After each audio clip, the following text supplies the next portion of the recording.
All right. So the single greatest sales and persuasion technique, in my opinion, it's the most powerful law in human nature, and it's the law of reciprocity. So I might or might not have been what you were thinking of, but if which is in a nutshell, if you do something nice for me, I feel obligated to do something nice for you. All right. It's very simple. So, think about it just like in the most basic sense. You're out to lunch with a friend and you're like, hey, I'll pick up the tab, I'll pay for lunch today. More than likely, unless your friend's a scumbag, most humans are going to be like, okay, cool, I'll get it next time. Like that's just how it works when you're out to lunch with friends. And that's the law of reciprocity. So now when I think about the law of reciprocity, there's kind of like four different types of reciprocation. And there's four different strategies that we can use with this. So the first one is emotional reciprocation. And so that could be in the form of compliments or words of encouragement or emotional support. This may ring a bell. Why do we text 5 people a day? I don't know. Maybe something to it. So anything that causes the other party to feel better about themselves, I would consider that emotional reciprocation. That's why we send out 5 texts a day. That's why when a family member dies, if a family member dies, we send them a card in the mail, just like, hey, I'm just, a text message encouraging, like, hey, I'm thinking about you. There's a good chance in the future they would reciprocate that and, for you as well, because they will remember what you did for them. It's just, again, it's if you do something for me, I feel obligated to do something for you. Now, the first type is emotional reciprocation. The second type would be physical reciprocation. Now, don't ask me to do this because I'm telling you right now, the answer is no. I'm too old, but if you would have asked me 15 years ago, you could have said, hey, John, can you come help me move this weekend? 15 years ago, I might have said yes. Now the answer is a definite no. It's not happening. But physical reciprocation, it could be, hey, I'm going to go help my buddy move this weekend. Guess what? When it comes time for you to move, again, most decent humans would return the favor. So that would be another example of physical reciprocation would be, let's just say Brogan, has a pipe burst at the gym and he's mopping it up, and Jake comes in and Jake's like, hey man, I heard, that pipe just burst. I'll be there in 5 minutes to help you out. And Jake comes in, totally not because he has to, comes in and helps mop everything. He helps do some of that work. Well, sooner or later, Brogan would, try to return the favor to him. So that would be physical reciprocation. We'd be helping someone move, cleaning up a mess at work, at home, at, a friend's house, anything like that. The third type would be financial reciprocation. A good example of this, Alicia was just talking about how she was a while back went shopping in Wildwood at one of our clients' stores from the Wildwood gym. And she bought something there, but then also posted about it on social media on her story, even giving them, which got them, more attention, more eyeballs. So financial reciprocation could be like buying a product or using a service from someone, or one that people get me on all the time is they will ask me to make a donation to a charity or like sponsor a team. And because of the relationship with the person, it's very difficult to say no. But that's something with all of our clients at different locations. That's one that gets me a lot is the financial reciprocation, meaning they're asking for support from donation to a charity or sponsoring a team. And because they're paying us monthly, fortunately or unfortunately, I feel obligated to return the favor. And then the last type reciprocation is informational reciprocation. And so sharing information or knowledge on a specific topic. I literally just got off the phone with another alloy owner that's in Montana. and we talk probably once a week, and it's great because he wanted some help with some stuff, which I'm happy to do because I know that when I need help, I don't feel guilty taking up his time and asking him for it. If I want information or knowledge on like, hey, how do you do this thing or that thing? And it could, like I said, it could apply to training, anything related to the gyms, but that's informational reciprocation. I'm sharing information or knowledge or ideas, or suggestions or strategies. It could be, Brogan, have you thought about like, doing these exercises to help someone with this knee injury, like anything informational or knowledge based. So those are really emotional, physical, financial, and informational are kind of like the four different buckets or categories of ways that we can show reciprocate, or is that we can do something nice for someone else. Those are four kind of like general categories. I'm sure there's other examples, but those are four pretty basic ideas of ways that we can do something for someone, so that they will feel obligated to do something in return. Now, the one thing I would say with that, and most people in today's world can see this, it needs to be genuine. It can't be, if I'm like, I would say it's manipulative if I'm like doing something for Brogan, knowing that it's because, it would be like, if I was like, oh, hey, I really like, if I pay him a compliment and instantly then ask him like, oh, by the way, can you do this? Most people be like, yeah, no, I know what you're doing. And when it's not authentic, or when there's an expectation in return, it's much less effective. So it needs to be genuine. And again, it's still, to me, I'm all for, texting 5 clients a day and doing all these things. And it is genuine, but I do know that like that better connects them to our businesses.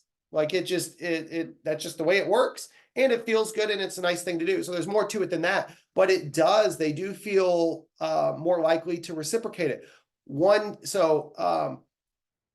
Different examples of how like I personally would put this into practice would be at Blue Ocean Fitness. Every year we send out a anniversary a letter to our clients, kind of telling this like, feel good story about the story of how Blue Ocean started in this little crappy place and look at where we are today, and thank you for being a part of this community.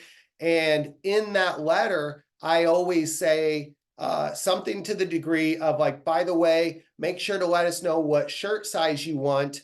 We're getting t-shirts for everyone. I then include in there, and it's not a hard pitch or ask, but I include in that letter a gift certificate saying, if you know anyone that would be interested, send, here's a way for them to try out the gym. And it's something we do once a year. And that is a way that it's like, I know that the more I can give to people, which working with that many people, we can't do much beyond a t-shirt at one time. But by giving someone a t-shirt, I know they're going to be more likely to refer us someone. And so the t-shirt's genuine. There's no expectation in return, but I know it's going to help. So that's an example. Another example would be, we just switched at Alloy marketing agencies. And again, there was no expectation in return, but I just referred them an insane amount of business. Like literally this week, I referred them a lot of business. That's financially like it is really going to benefit them. They're going to make a lot of money off the referrals. I literally just sent them this week, knowing that, understanding the law of reciprocation, they are really good with the software we use at Alloy, and which is the software we'll be using at Blue Ocean Fitness in the next like 3 months. I want to better understand that software. So because I referred them people, I was then like, hey, you know what? Can you guys help me with this software? I gave them something where they financially benefited, a lot of referrals. And in return, I'm asking, and now because of that, I don't feel so bad asking for information. Like I want them to teach me how to better use our software. And of course they said yes, which I knew they would. I literally referred them like $8,000 a month in recurring revenue. which is like I said, it's absurd, but and so I did that because I know it's like, these guys can teach me some stuff that I want to learn. And so, it was never, like I said, I knew like they would be more than happy to help me out, because who wouldn't, share an hour of their time for that.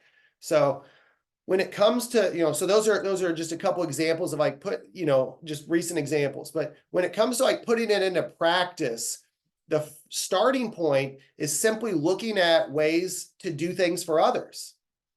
And, a good way, and that starts with just asking lots of questions.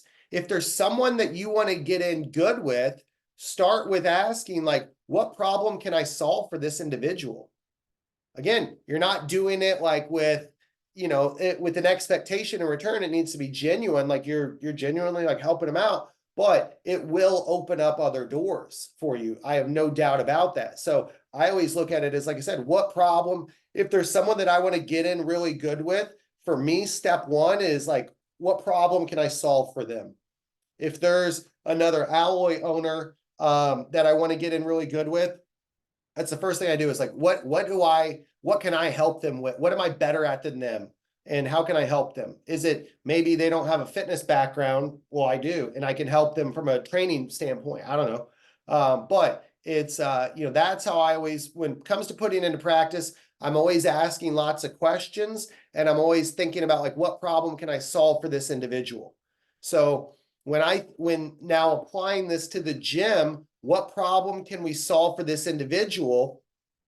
Well, think about this with our clients. And because the more we do for them, the more obligated they're going to feel to be, to stick around our businesses and to stay at the gyms and to refer us to friends and to write us reviews and to do all this great, to help us out.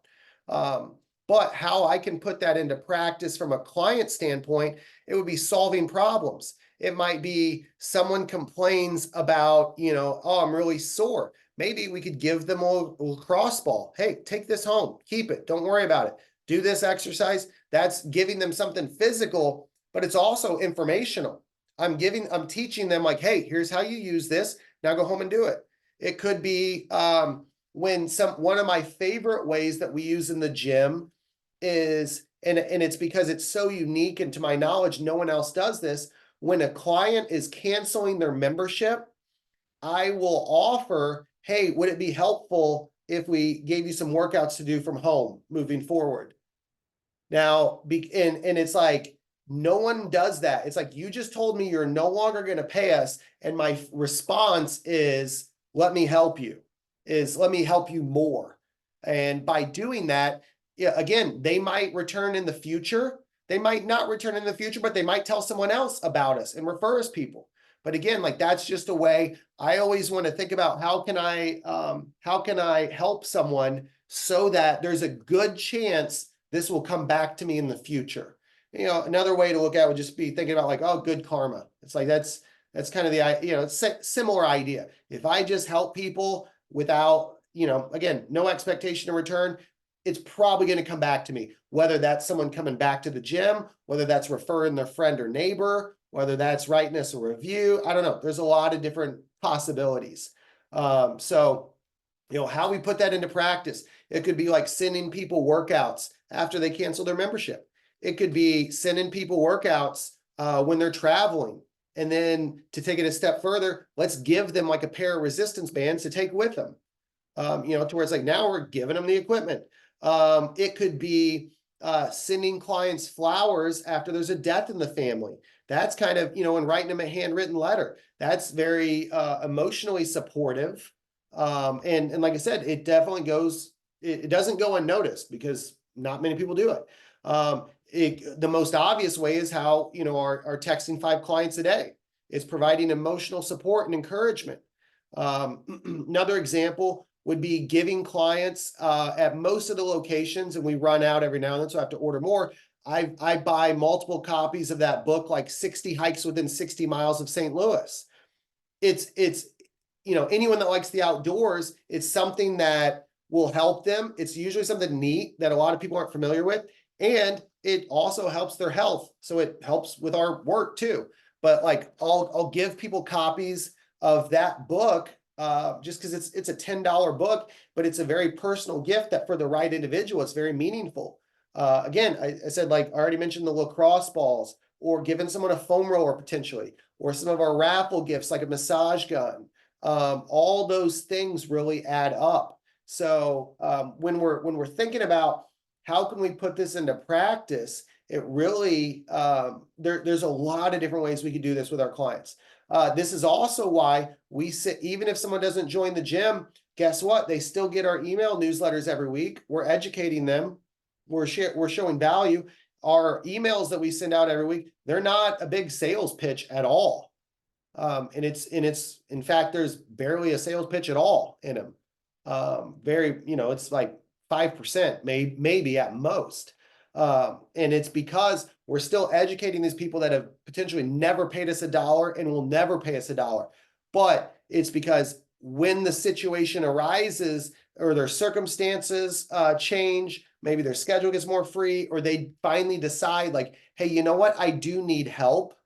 When that occurs, guess what? They're going to think of us, because it's like, well, shoot, I'd rather pay these guys money because they've been sending me emails for, forever. We had someone at Blue Ocean, I cannot even think of the woman's name, but that joined about 6 months ago, that literally said she had been receiving our emails and reading them for 8 years, which is insane. Yeah, she was like, I've been getting your emails for 8 years. I wish I remembered her name, but anyway.